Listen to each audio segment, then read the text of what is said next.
अस्सलाम वालेकुम। कैसे हैं आप सब लोग? उम्मीद करती हूँ सब खैरियत से होंगे। नॉवल डार्क साइड की एपिसोड 9 आपकी खिदमत में हाजिर है, जैसे लिखा है बिनते शफीक ने। अगर आप मेरे चैनल पर नए हैं तो काइंडली चैनल को सब्सक्राइब करके कमेंट, लाइक और शेयर जरूर कीजिए। तो आइए एपिसोड की तरफ चलते हैं। सभी डाइनिंग टेबल पर मौजूद थे। आज नाश्ता अमल बना रही थी। सबसे पहले उसने एक रोस्ट जला दिया। ऑमलेट की वो एक निकाल चुकी थी। मिराल नफी में सर हिलाते उसे देख रही थी। अम्मी स्लाइस को गर्म करने लगी तो वो फौरन चीखी। एक पांव ऊपर उठाते हाथ में पकड़ती वो लंगड़ाती कुर्सी पर जा बैठी थी, क्योंकि उसके पांव पे चुंटी काट गई थी। इतने में कुछ जलने की खुशबू आई और स्लाइस जलकर स्वाह हो गया था। मुंह पर हाथ रखे वो उसे देखती रही। सब कुछ तो जला चुकी थी और बाहर सब बैठे नाश्ता का इंतजार कर रहे थे। कुछ नहीं होना तुमसे अमल, हटो पीछे, मैं बनाती हूँ।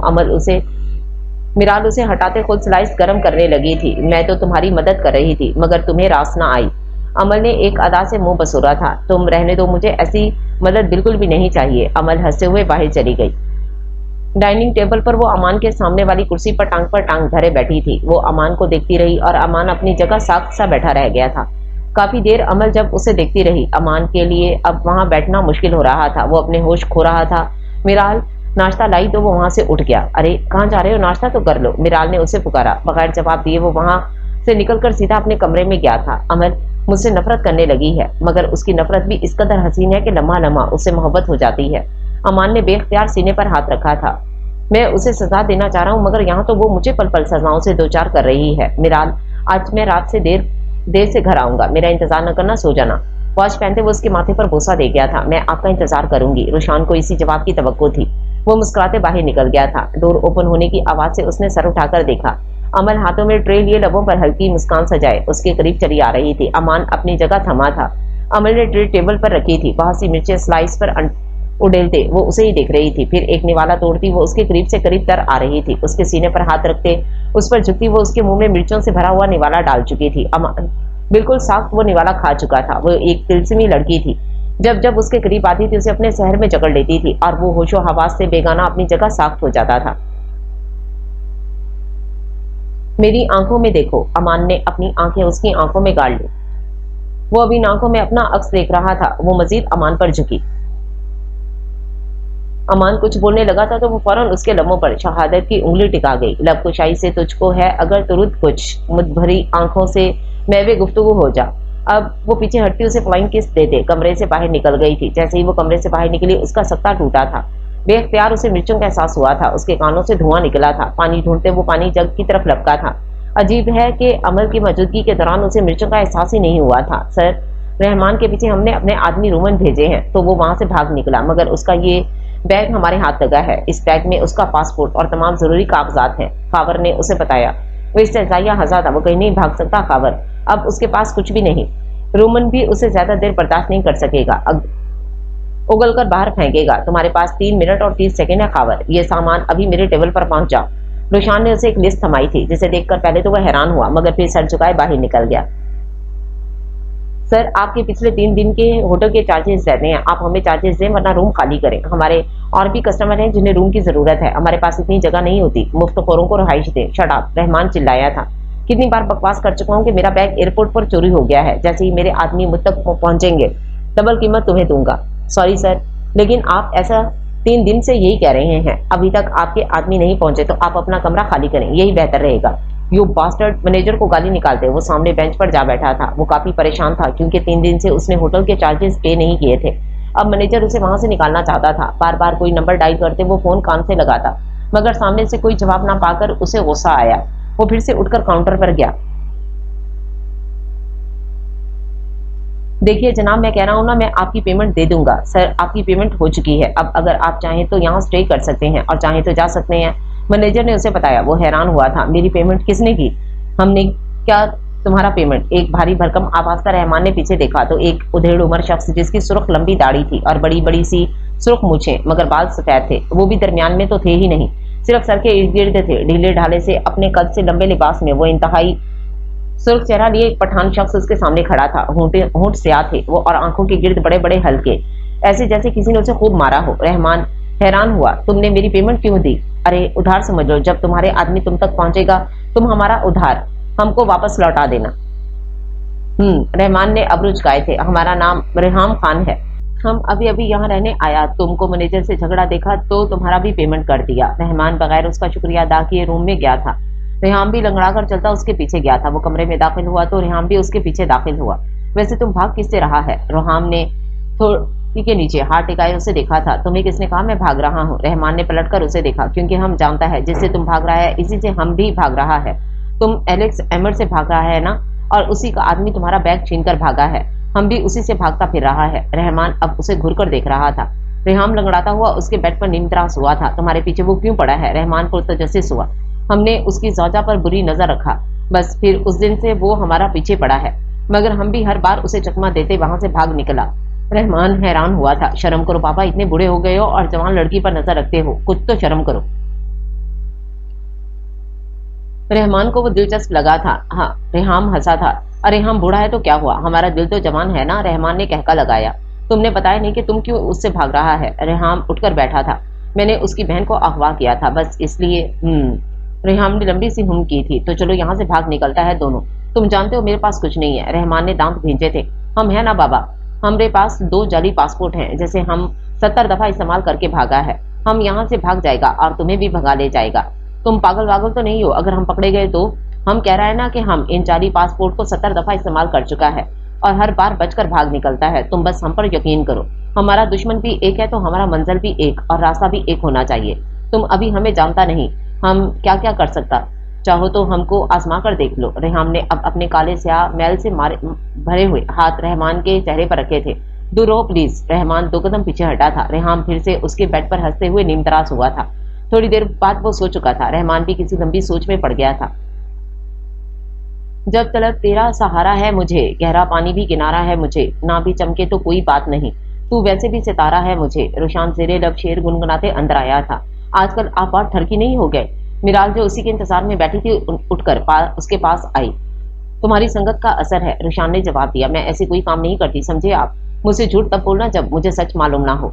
डायरी पढ़ी थी मैंने तुम्हारी। मिराल ने मुंह पर हाथ रखा। आप मुझसे छुप छुप कर मेरी चीजें देखते हैं? मिराल ने उसे आंखें दिखाई। मैं तो तुमसे छुप छुप कर तुम्हें भी देखना हूँ। रोशान ने आंख नींद की।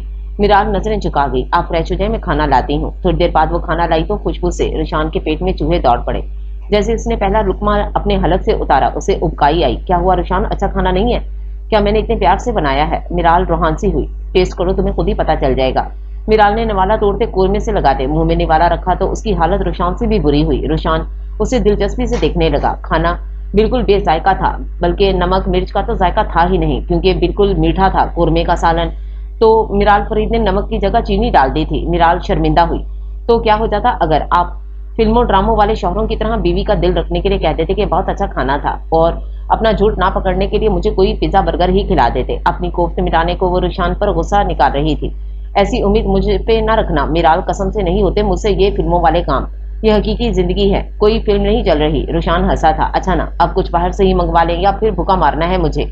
रुशान उसे घुरता खाना ऑर्डर करने लगा था। थोड़ी देर बाद ही वो बर्गर से खूब लुत्फअंदोज हो रहे थे। लोग क्या कहेंगे कि एलेक्स एमर की बीवी को खाना तक नहीं बनाना आता। नाक कटवा दी तुमने मेरी, रुशान बेबसी से बोला। तो फिर आप भी सोचें दोस्तों के दरमियान मेरी क्या इज्जत रह जाएगी जब इन्हें पता चलेगा कि एलेक्स एमर जैसे अमीर शख्स की बीवी होते हुए भी मैं खुद काम करती हूँ। ऐसा नहीं कि कोई काम वाली ही रख कर दे दें। मिराल ने एलेक्स एमर पर जोर दिया था। रुशान ने कहका लगाया। अगर काम वाली रखेंगे तो तुम क्या करोगी? रुशान ने पूछा। मैं आपके काम कर दिया करूंगी। रुशान थोड़ी के नीचे हाथ टिकाए उसे देखने लगा। अच्छा कौन से काम? रुशान ने पूछा। कोई भी जो आप कहें। मिराल लापरवाह सी बोली थी। अच्छा तो फिर मुझे किस करो? रुशान ने अपने रुखसार पर शहादत की उंगली रखी थी। ये काम थोड़ी ना। मिराल कसमसाई थी। शौहरों के तो यही काम होते हैं बेगम साहिबा, तौबा तौबा। मिराल कानों को हाथ लगाते दिल ही दिल में उसे बेशर्म का कमेंट पास कर गई थी।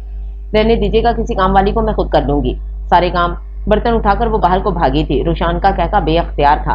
तूने कहा था ना कि तुझे आजमा लूं, तो चल आज फिर तुझे आजमाता हूँ। रहमान रेहाम से कह रहा था। और तुम हमको क्या आजमाएगा? हम तुमको आजमाता है। हमारे एक सवाल का जवाब दे दे, फिर चाहे जैसा मर्जी आजमा लेना, ठीक है? रहमान एक तरफ खड़ा हो गया था। तुम हमको बताओ कि दुनिया अपने चाहने वालों का क्या सजा देती है?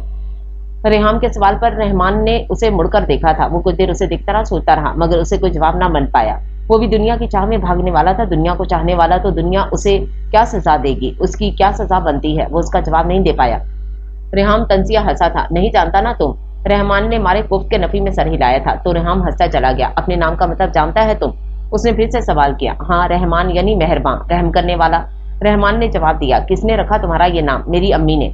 तुमने फिर उनको शर्मिंदा कर दिया। अफसोस वो उसे आजमाने चला था और खुद बुरी तरह से फंसा था। एक दौड़ हो जाए, रहमान अब रेहाम से कह रहा था। चल दौड़ता है, हम भी। दोनों ने दौड़ शुरू की। रहमान भागता हुआ आगे निकल गया जबकि रेहाम लंगड़ेपन की वजह से भाग तो रहा था मगर निहायत आहिस्ता। रहमान हंसा था। तुम खुद तो भाग नहीं सकते, मुझे क्या भगाओगे? रहमान तंजिया बोला। अरे हमने कौन सा तुमको सर पर उठाकर भागना है? हम तो जहाज से भागेगा, जहाज से। फिर अब वो फजा में हाथ लहराते उसे बता रहा था। रहमान ने बस कहने पर इत्तफा किया।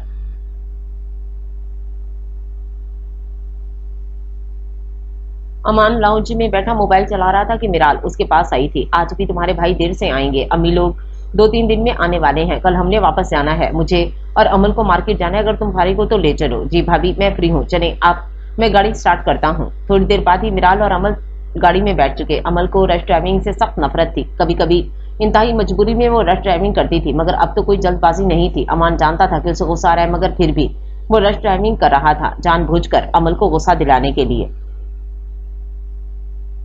अमल का दिल चाहा वो वहीं अमान का सर फाड़ दे। क्या हो गई है अमान, ऐसा गाड़ी चलाओ। मिराल ने उसे टोका मगर वो बास ना आया। गाड़ी रोको, अमल चिल्लाई थी। I said stop the car. पहले से भी ऊंचा चिल्लाई थी मिराल। अमान ने झटके से गाड़ी रोकी। अमल दरवाजा खोलते बाहर निकल आई थी। मिराल बाहर आओ। मिराल को भी उसने खींच कर बाहर निकाला। अब चलाओ गाड़ी और तेज चलाओ और कहीं ठोक दो और मर जाओ। अमल उसके सामने जा खड़ी हुई थी और अमान की सांसें रुक गई थी। वो वहीं अपनी जगह जाम हुआ था। ये क्या हो रहा था? ये क्या हो रहा था उसके साथ? ये उसे क्या होता जा रहा था? क्यों अमल की कुर्बत उसे यूं बेबस और साख कर देती है? सॉरी, वो बस इतना ही कह सका और वापस गाड़ी स्टार्ट करने लगा। अमल और मिराल वापस गाड़ी में बैठी थी। अब वो ऐसा ऐसा गाड़ी चला रहा था। थोड़ी देर बाद वो मार्केट पहुंचे। अमल चीजों को इधर उधर पलट कर देख रही थी। कुछ चीजें उसने पसंद की, कुछ मिराल ने रोशान के लिए ड्रेस भी लिया था और वो बहुत खुश भी हो गई थी। अमान की तो रंगें तन गई थी जब उसने देखा कि 3-4 लड़के बेहुदा हुलिये में खड़े इन्हें ताक रहे थे मगर वो नहीं जानते थे कि एक मर्द उनके साथ है क्योंकि अमान थोड़ा दूर खड़ा था। मैं तो इस वाली से शादी करूंगा, काफी खूबसूरत है, वल्लाह माशाल्लाह। उनमें से एक लड़का खबासत से बोला। उसकी नजर अमल की तरफ थी और साथ वाली भी एकदम फर्स्ट क्लास है। दूसरा लड़का भी बोला था। चल जरा चलते हैं हसीनाओं के पास। जैसे ही वो आगे बढ़ने लगे अमान ने फुर्ती से उसको गले से पकड़ा और दूसरे के पेट में घुसा मारा था। वो दोहरा होता नीचे फर्श पर गिरा था जबकि दूसरा अमान के हाथों की गिरफ्त के नीचे तड़प रहा था। बाकी 2 वहां से भाग निकले। शादी करनी है? हाँ शादी करनी है, चल मैं कराता हूँ तेरी। अमान चिल्लाया था। अमल और मिराल ने झट से पीछे देखा तो दंग रह गई थी। जमीन पर गिरा लड़का उठने की कोशिश कर रहा था। ऐसा ऐसा उठते वो अमान की टांग पर टांग मार चुका था। अमल भागते हुए उस पर झपटी थी। बदतमीज, बेशरम, बेगैरत इंसान, उल्टा चोर कोतवाल को डांटे। ये जो अभी अभी कमेंट पास कर रहे थे ना, सब बकवास सुन रही थी मैं तुम्हारे। जो माशाल्लाह सुभान अल्लाह का विर्द लगाए खड़े थे ना, मार मार कर आलू बनाकर चौक में उल्टा लटका दूंगी, फिर करना माशाल्लाह सुभान अल्लाह। अमल उसका मुंह नोच चुकी थी। सॉरी बाजी, माफ कर दो। वो दोनों अब हाथ जोड़े खड़े थे। दफा हो जाओ यहाँ से वरना मेरे हाथों कत्ल हो जाओगे। जैसे ही वो दोनों आगे बढ़े और फिर तड़पते नीचे गिरे थे। गोलियां लगने की वजह से वो मौके पर ही हाथ धो बैठे थे। गोलियां चलाने वाला रोशान हैदर था। मारा क्यों इन्हें, वो अब सवाल कर रहा था। ऐसे लोगों की इस दुनिया में कोई जगह नहीं। रोशान का चेहरा स्पाट था। जिस दिन मर्द जिनसी आसुदगी और नस्ल बढ़ाने की सोच से निकलकर औरत की जहानत, टैलेंट, नजियात और अफकार से शादी करेगा, उस दिन इस हजूम का माशरे की तरफ पहला कदम होगा। चलो यहाँ से। रोशानी ने लेते वापस आ गया था। अमल का गुस्सा अभी तक कायम था और मिराल को दिल वहीं अटक गया था जब रोशान ने उन पर गोलियां चलाई थी। उसका दबा डर अब ऐसा ऐसा उभरा था। वो अमल तो नहीं थी कि सांपों के टुकड़े करने के बाद दीने फाड़ कर इन्हें देखती रहे। वो मिराल फरीद थी। वो डर जाती थी, बात बात पर डर जाती थी। अमल, मिराल कहाँ रह गई हो यार? चलो दोनों वो सब आज घर जा रहे थे। अमान भी उनके साथ था। हमेशा की तरह उसने ड्राइविंग सीट संभाली थी। मिराल और अमल ने आने में काफी देर लगा दी थी और रुशान चिल्ला रहा था, आ रहे हैं, आ रहे हैं, 5 मिनट सफर नहीं कर सकते क्या? मिराल बैग धकेलते गाड़ी के पास आई थी। रुशान ने तमाम बैग गाड़ी के बोनट पे रखे थे। गाड़ी में बैठते आप वो अपनी मंजिल की जानिब रवां दवां थे। अमल बहुत खुश थी। कल उसकी मामा जो वापस आने वाली थी। घर पहुंचते ही अमल ने टीवी ऑन किया था जहां न्यूज एंकर चीख चीख कर फलस्तीन के हाल को बयान कर रहा था। अमल का दिल खून के आंसू रोया था। आजकल के मुसलमान सिर्फ नाम के मुसलमान, उनके जमीर मुर्दा ही हैं, इनके दिल मुर्दा हैं। इनमें एहसास मर चुका है। दूसरों का दर्द इन्हें दर्द नहीं लगता। जिस शख्स में एहसास ना हो वो मुसलमान तो क्या इंसान कहलाने के भी लायक नहीं। हजरत मोहम्मद सल्लल्लाहु अलैहि वसल्लम ने अपने आखिरी खुतबे में कहा था कि तमाम मुसलमान आपस में भाई भाई हैं। एक भाई अपने दूसरे भाई को मौत के मुंह में नहीं देख सकता, मगर ये कैसे भाई हैं जो अपने भाई को मौत के मुंह में देखकर भी उनका ज़मीर नहीं कांपता, अपने भाई का दुख इन्हें नहीं झंझोड़ता। ये कैसे मुसलमान है, ये कैसे मुसलमान है। जब मुसलमान मक्का से मदीना हिजरत करके आए थे तो इंसान ने भाईचारे की ऐसी मिसाल कायम की कि रहती दुनिया तक याद रहनी थी, मगर आज के मुसलमान वो सब कुछ भुला चुके। हमारे नबी करीम सल्लल्लाहु अलैहि वसल्लम ने किस कदर मुश्किलात का सामना करते हुए जहालत के अंधेरे खत्म किए, इस्लाम का सर बुलंद किया। क्या ये वो सब भूल गए? क्या ये अपनी नबी की कुर्बानियां भूल चुके हैं कि आज इस्लाम दुश्मन उमड़ उमड़ कर बाहर आ रहे हैं, लोग खामोशी से बस तमाशा देख रहे हैं। हमारी किताब कुरान मजीद में बार बार कत्ल का हुक्म दिया गया है, कत्ल करो, जंग करो, इस्लाम दुश्मन को मौत की घाट उतार दो। मगर ये कौम क्या कर रही है? या अल्लाह फलस्तीन की मदद कर, या अल्लाह गैबी मदद भेज। बस ऊपर ऊपर से ये लफ्ज बोल दिए, उसके बाद चलो चलो मैच का वक्त हो रहा है, सामने मैच चल रहा है और छक्का लगाने पर नाच गाना चलाना शुरू कर देते हैं। जहां एक छक्का लगा वहां एक मासूम का सर कलम हुआ। क्या ये छक्के, ये चौके, ये मैच इन नन्ही जानों से ज्यादा जरूरी हैं? मगर कौन जगाए इन्हें गफलत की इस नींद से। आसमानी मदद तब आती है जब सब इत्तेहादो इत्तफाक से मिलकर मसाइब का सामना कर रहे हों, मुखलिस से दिल हो, ना कि एक मर रहा हो और दूसरा नाच गा रहा हो। तब आसमानी मदद नहीं आया करती, बिल्कुल नहीं आया करती। अल्लाह उनके हालों पर रहम करे, उन्हें उनकी गफलत की नींदों से बेदार करे, उन पर हजरत उमर जैसा हुक्मरान भेजे, आमीन। अमल से मजीद ना देखा गया, उसने फौरन से टीवी बंद किया था। आज घर में बहुत बड़ी दावत का इंतजाम किया गया था। बहुत सा मजमा घर में जमा था, जिनमें रिश्तेदार, दोस्त, अहबाब भी लोग शामिल थे। मेजर दामिर भी अपनी वाइफ नौशीन के साथ मधु थे। खुश अंगेज खानों की खुशबू फैल रही थी। और तो और आशी और अली भी आए हुए थे। घर में खुशियों का समा था। अम्मी, अमल और आशी भागकर अपनी अपनी अम्मियों के गले लगी थी। वो जो कब से फूल हाथ में लिए खड़े थे कि तीनों को पहनाएंगे, सब कुछ भूल भाल कर उनके गले जा लगी थी। नम आंखों से मेरी बच्ची गुलजार बेगम उसे दीवाना वार चूम रही थी। मिराल भी आकर उनके गले लगी थी। अपने दोनों बेटियों को सीने से लगाकर उन्हें सुकून मिला था। दोनों ने मिलकर अब इन्हें हार पहनाया था। अब रुशान उनके गले लगा था और अमल और मिराल अब ताई अम्मी से मिल रही थी। मेरी बच्चियां कैसी हो दोनों? ताई अम्मी ने बारी बारी इन्हें मिली थी और आशी को तो खास गर्मजोशी से। ताया अबू ने भी तीनों को खूब प्यार किया था। रुशान, अली और अमान बारी बारी उनसे बगलगीर हुए थे, जैसे इनके कदम घर में पड़े फूलों की बारिश उन पर की गई थी। आशी घर वालों से मिलकर बहुत खुश थी, चहक रही थी और अली उसे यूं खुश देखकर खुद को ताजा दम महसूस कर रहा था। सब मेहमान बारी बारी इन्हें मुबारकबाद देते मिले थे।